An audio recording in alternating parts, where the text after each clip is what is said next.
नमस्कार साथियों, गौरव ज्ञान धारा में आपका स्वागत है। आज स्कूल व्याख्याता और वरिष्ठ अध्यापक के स्टूडेंट के लिए आखिरी क्लास है।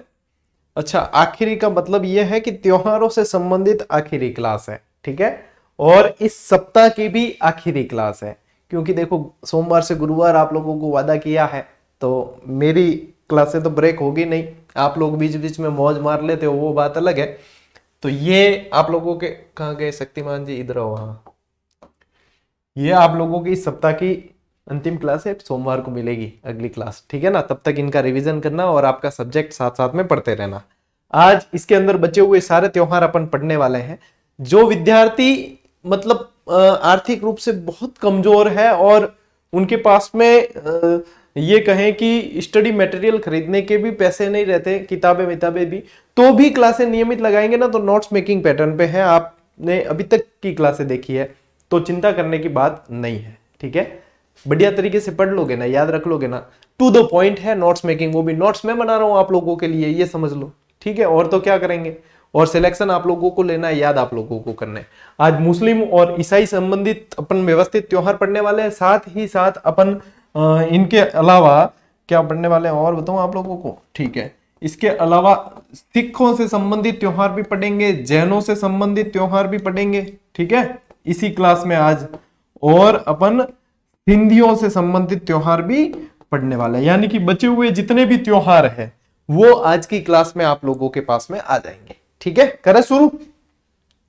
चल, सबसे पहले देखो, जो इस्लाम है या मुस्लिम संप्रदाय है, उनके त्योहार जो होते हैं वो हिजरी संवत पे आधारित रहते हैं। तो यदि आपको पूछे तो ध्यान रखना। देखो, अपन ने शक संवत पढ़ा, विक्रम संवत पढ़ा, ग्रेगोरियन कैलेंडर पता है। अब पता होना चाहिए कि हिजरी संवत यानी इस्लामिक त्योहार जितने भी आते हैं इनमें भी 12 महीने होते हैं। देखो,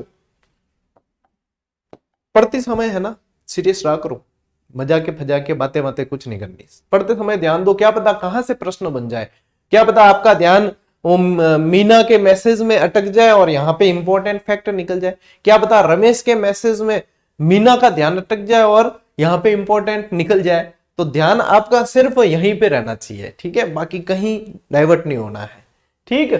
देखो, हिजरी संवत पे देखो, ये क्या है, मुस्लिम कैलेंडर हिजरी संवत पे आधारित होता है। और ये हिजरी संवत जो है, इनका कैलेंडर जो है वो चंद्रमा पर आधारित होता है, ठीक है, चंद्रमा पर आधारित होता है, ठीक है। ये बात क्लियर होगी, हिजरी संवत पे आधारित है और चंद्रमा पे आधारित है, ठीक है। चलिए, हिजरी संवत की शुरुआत 622 ईस्वी में मानी जाती है। 622 ईस्वी के अंदर हिजरी संवत की शुरुआत मानते हैं। ये प्रश्न राजस्थान जीके से संबंधित बहुत कम बनने के चांस है, लेकिन जब अपन क्लास शुरू कर रहे हैं तो ये बेसिक नॉलेज होना चाहिए। ये नहीं पूछे जाते, मैं आपको ये भी बता रहा हूं कि ये नहीं पूछे जाते। कोई टीचर नहीं कहेगा आपको कि ये मैं पढ़ा रहा हूं ये पूछा जाएगा, यही कहेगा। मैं कह रहा हूं ये नहीं पूछा जाएगा, लेकिन अपने को बेसिक क्लियर करने के लिए ध्यान होना चाहिए।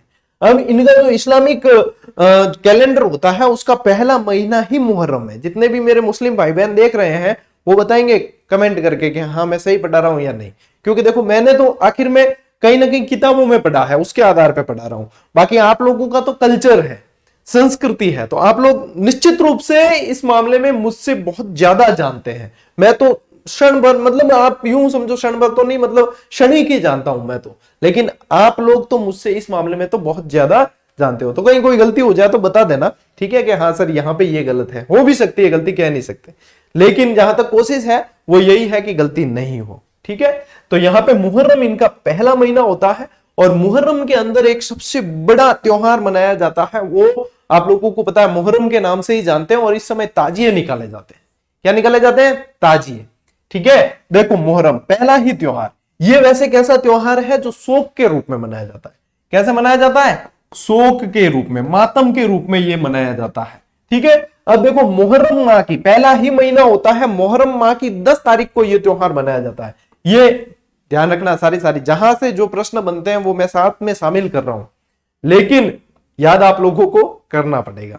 जहां पे ट्रिक की आवश्यकता वहीं ट्रिक दूंगा, इनमें कहीं कोई ट्रिक की आवश्यकता नहीं है। इसमें ट्रिक जबरदस्ती घुसाई जाए तो इनके मतलब इस टॉपिक के साथ में फिर क्या है, अति होगी। इसलिए जरूरी नहीं है कि हर चीज में जहां जरूरत है और वहीं पे ये आपको डायरेक्ट याद करना है, ठीक है ना। तो ये क्या याद करना, मुहर्रम की 10वीं तारीख है, ये याद रख लेना, 10वीं तारीख है। मनाया क्यों जाता है? देखो मोहम्मद साहब के साले हजरत इमाम हुसैन, मोहम्मद साहब के नवासे करना, सॉरी मोहम्मद साहब के नवासे, मोहम्मद साहब के नवासे हजरत इमाम हुसैन के बलिदान पर। देखो सही है ना, नवासे, मोहम्मद साहब के नवासे हजरत इमाम हुसैन के बलिदान पर। अब इनका जो बलिदान था वो कहां हुआ था? करबला के मैदान में। कहां? करबला का युद्ध हुआ, करबला के मैदान में, ठीक है ना, करबला के मैदान के अंदर। वहां का जो शासक था यजीद नाम था, यजीद, उसके साथ में इनका युद्ध हुआ था। और उस समय जो है ये अपने मोहम्मद इमाम हुसैन और इनके 72 अनुयायियों को मतलब उस समय मृत्यु के द्वार पर पहुंचा दिया था, है ना। तो ये वहां पे शहीद हो गए थे। तो इस दिन को यानी कि कुर्बानी या शहीदी दिवस के रूप में मनाया जाता है, इनकी कुर्बानी के रूप में मनाया जाता है। अब ये शोक का त्योहार है, मैंने पहले ही कहा है आपको, ठीक है। इससे पहले बताना मुस्लिम भाई बहन जितने भी है कमेंट करके, क्योंकि दूसरे भी देखो आप लोगों के कमेंट से जो चीज जहां कमी है उसको पूरी करेंगे, दूसरे स्टूडेंट भी सीखते हैं ना, अपन एक दूसरे के सहयोग से ही तो आगे बढ़ते हैं।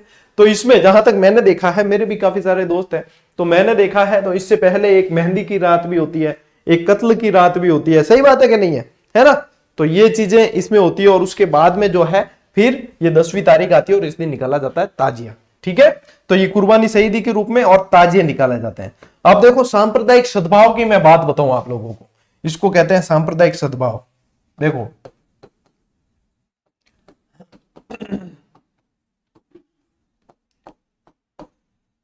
सांप्रदायिक सद्भाव की जो मैं बात बता रहा हूं वो ये है कि जैसे ताजिए निकाले जाते हैं ना, तो ताजिए के नीचे से निकलना पवित्र माना जाता है। कि वो बच्चे यदि बीमार होते हैं, चाहे किसी भी धर्म या संप्रदाय से संबंधित हो, बच्चे यदि बीमार है तो उनकी बीमारियां ठीक हो जाती है, या साल भर उनको ज्यादा कोई बड़ी ऐसी बीमारी परेशान नहीं करती।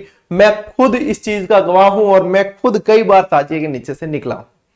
जब जैसे हिंदू समाज के घर होते हैं तो वहां बाहर से वहीं से निकलते हैं तो रोकते हैं मुस्लिम भाई और वो और सारे जो है बच्चे और वो उनके पेरेंट्स और वो भी खड़े रहते हैं कि ताजिए के नीचे से निकलना है। और ताजिए के नीचे से मैं खुद भी निकला हूं, मेरा खुद का अनुभव है, ठीक है। तो ये सांप्रदायिक सद्भाव है। अब देखो हिंसा छुटपुट कहीं हो जाती है, हर समाज और हर धर्म में 1-2% लोग ऐसे होते हैं अपवादी जो इन चीजों में हिंसा वगैरह में पड़ जाते हैं।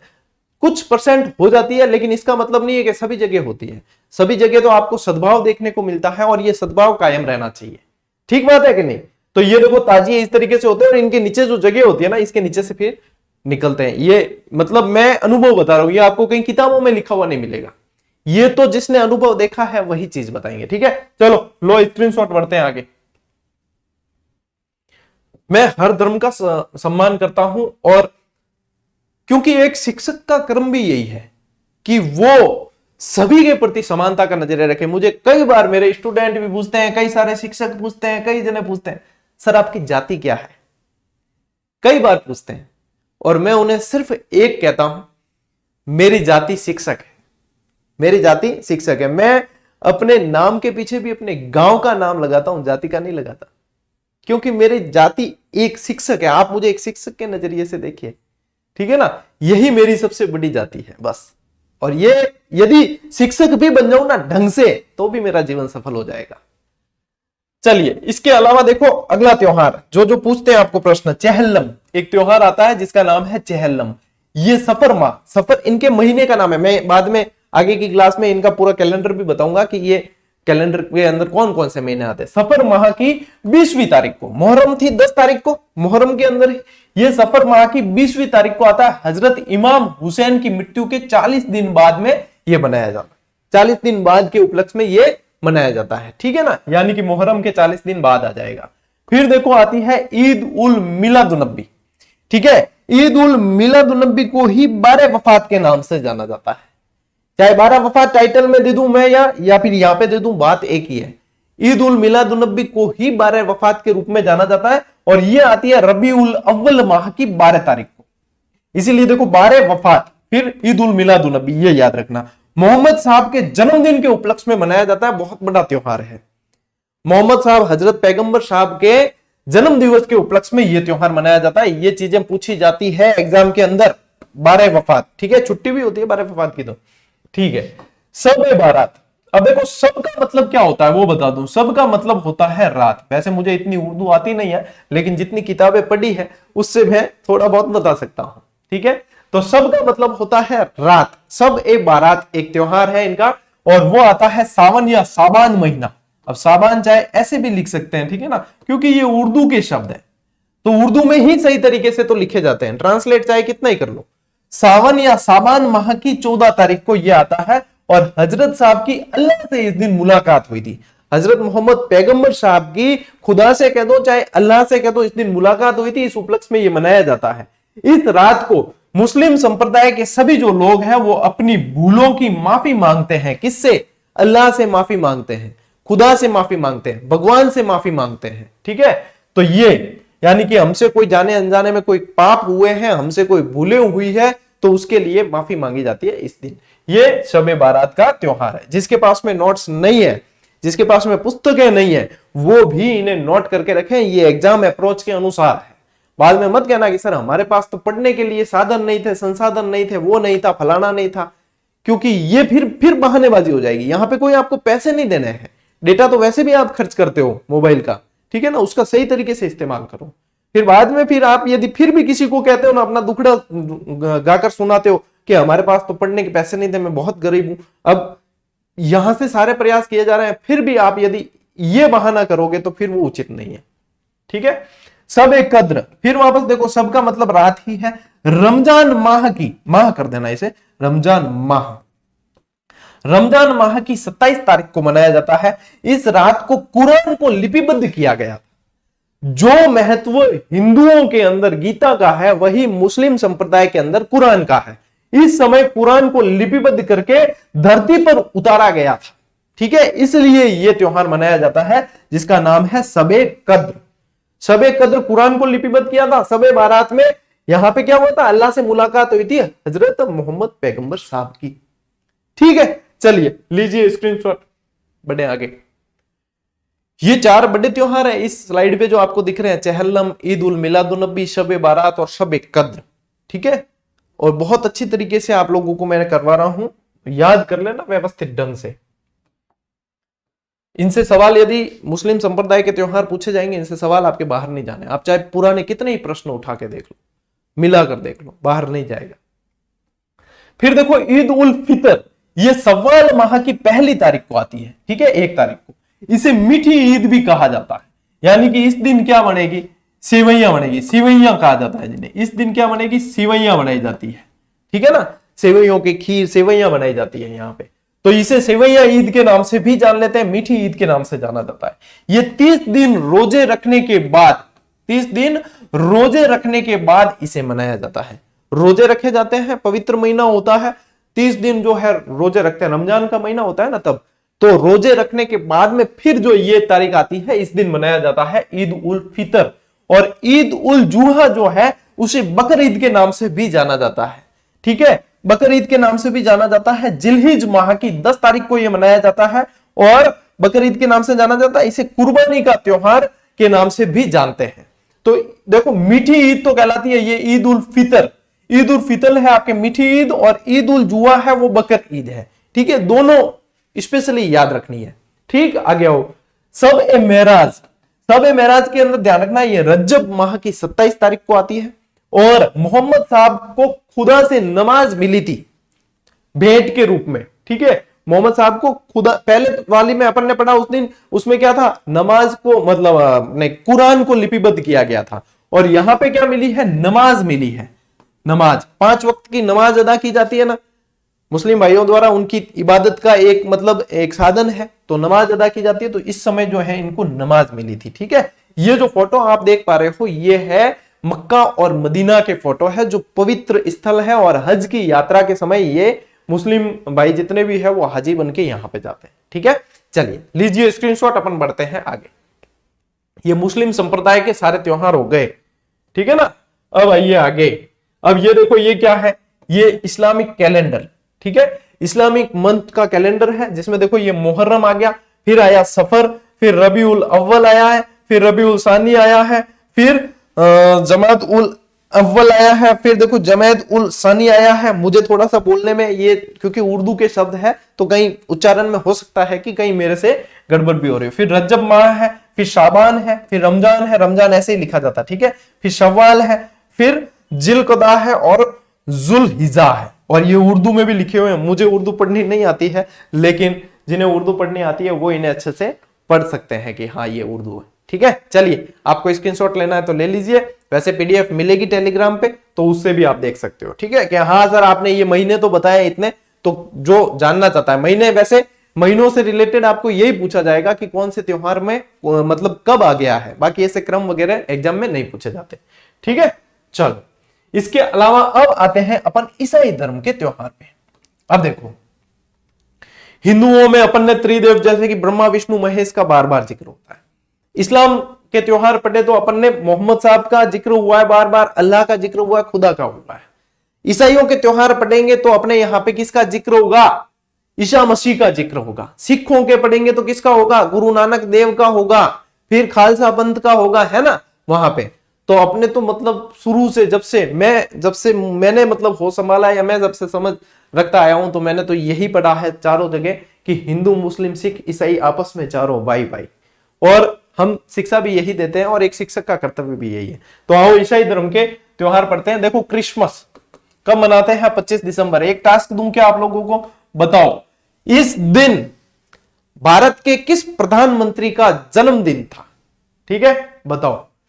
चलिए, 25 दिसंबर को यह मनाया जाता है, ईसा मसीह का जन्मदिन है ये। और आपको पता है jingle well jingle well jingle all the way, ये शब्द जो है, कोई भी चाहे किसी भी धर्म का बच्चा, ये शब्द सुनते ही उसके दिमाग में आता है सांता क्लॉज और गिफ्ट और ये।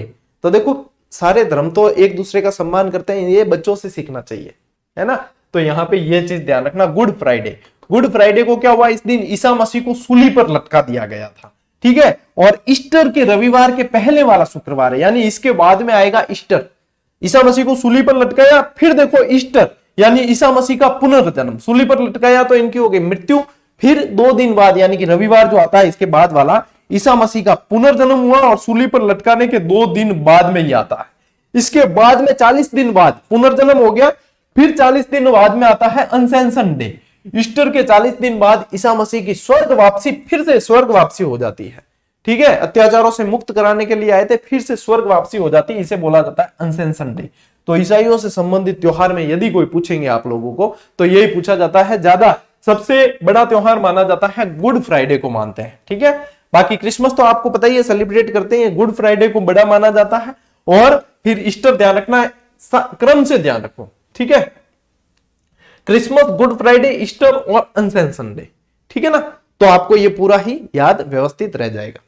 चलिए, स्क्रीनशॉट लो, फिर बढ़ते हैं आगे। एक बहुत बड़ा टॉपिक आप लोगों के पूरा होने जा रहा है, जो एक चुनौती सा होता है, सर त्योहार कैसे पढ़े, याद नहीं रहते, वो नहीं रहते। जिन्होंने ये 7 क्लास देखी है, 7 क्लास में त्योहार करवाए मैंने, एक एक बढ़िया तरास के। जिन्होंने ये 7 क्लास देखी है, उनके त्योहार संबंधी तो कोई भी कभी भी समस्या नहीं आने वाली, ठीक है। चलिए, अन्य त्योहार के अंदर देखो, ये पर्यूषण पर्व, पर्यूषण कह देते हैं जिसे आम बोलचाल की भाषा में पर्यूषण कह देते हैं। अहिंसा के मार्ग पे चलने वाले सबसे ज्यादा, यानी कि सबसे ज्यादा पालन करने वाले यदि कोई है तो वो जैन धर्म से संबंधित है। पर्यूषण पर्व आता है, इनके पर्यूषण बोलते हैं, जैनों का त्योहार है। भाद्रपद कृष्णा द्वादशी से भाद्रपद शुक्ला पंचमी तक ये मनाया जाता है। फिर देखो, एक और त्योहार सुगंध दशमी, जो भाद्रपद शुक्ला दशमी को आता है, और रोट तीज भाद्रपद शुक्ला तीज को, तृतीया को आता है। यानी 3 बड़े त्योहार तो आपको जैन धर्म में भाद्रपद महीने के अंदर ही याद रखने। महीना तो वही है, बाकी तो आपको देखो, रोट तीज है तो तीज को ही आएगी, सुगंध दशमी है तो दशम को ही आएगी, और पर्यूषण में याद रखना है 12 से लगाकर पंचमी तक। हो गया ना आसान। फिर देखो, ये जो है थदड़ी जो है वो सिंधियों का त्योहार है। सिंधी समाज का बांसुड़ा भी जिसे कहा जाता है। अपने हिंदू समाज का कौन सा है बांसुड़ा पर्व? अरे वो क्या नाम है, शीतला अष्टमी। दिमाग में से कई बार चीजें निकल जाती है। शीतला अष्टमी, शीतला सप्तमी जो है वो बांसुड़ा, कल ही तो मैंने पढ़ाया था। और यहाँ पे जो है ये थदड़ी जो है वो सिंधी समाज का, ये आता है भाद्रपद महीने में, भाद्रवे में और भाद्रवेरी काली आठम सातम, ठीक है ना, भाद्रपद कृष्णा सप्तमी को। फिर चेटी चंड, तो चेटी चंड भी सिंधी समाज का है। किसका है? सिंधी समाज का त्योहार है। और सिंधी समाज के देवता यानी भगवान कौन से जाने जाते हैं? भगवान झूलेलाल, ठीक है। वो गीत नहीं है क्या, ओ लाल मेरे झूलेलाल जी, वो रखियो ख्याल झूलेलाल, तो ये वही झूलेलाल। देखो चेटीचंड चैत्र शुक्ला एकम को चेटीचंड मनाई जाती है और भगवान झूलेलाल का इस दिन जन्म हुआ था, भगवान झूलेलाल का जन्म दिवस। तो चेटीचंड, चेटीचंड की भी देखो छुट्टी होती है अपने, अब चैत्र शुक्ला एकम तो वैसे ही अपने छुट्टी होती है।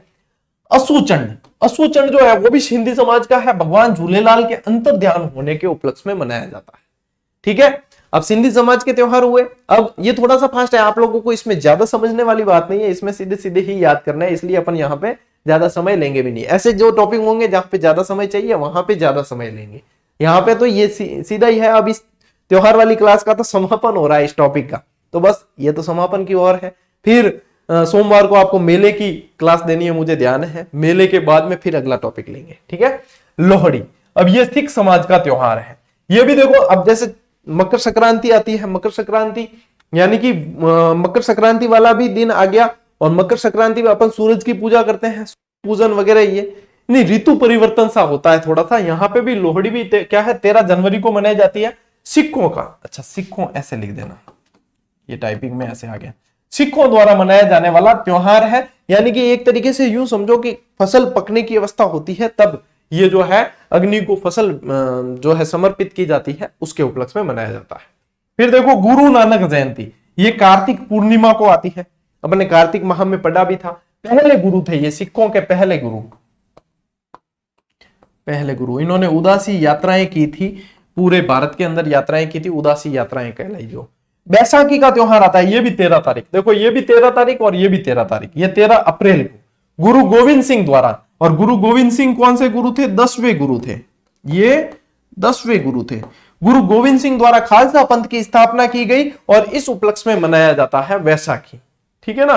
और इनके बाद में, यानी इससे पहले तो ये गुरु थे और इनके बाद में जो है खालसा पंथ की स्थापना होगी, ठीक है। तो इसके बाद में इन्हीं को गुरु माना गया, मतलब ये फिर उत्तराधिकारी वाला वो सिस्टम रहा नहीं, ठीक है।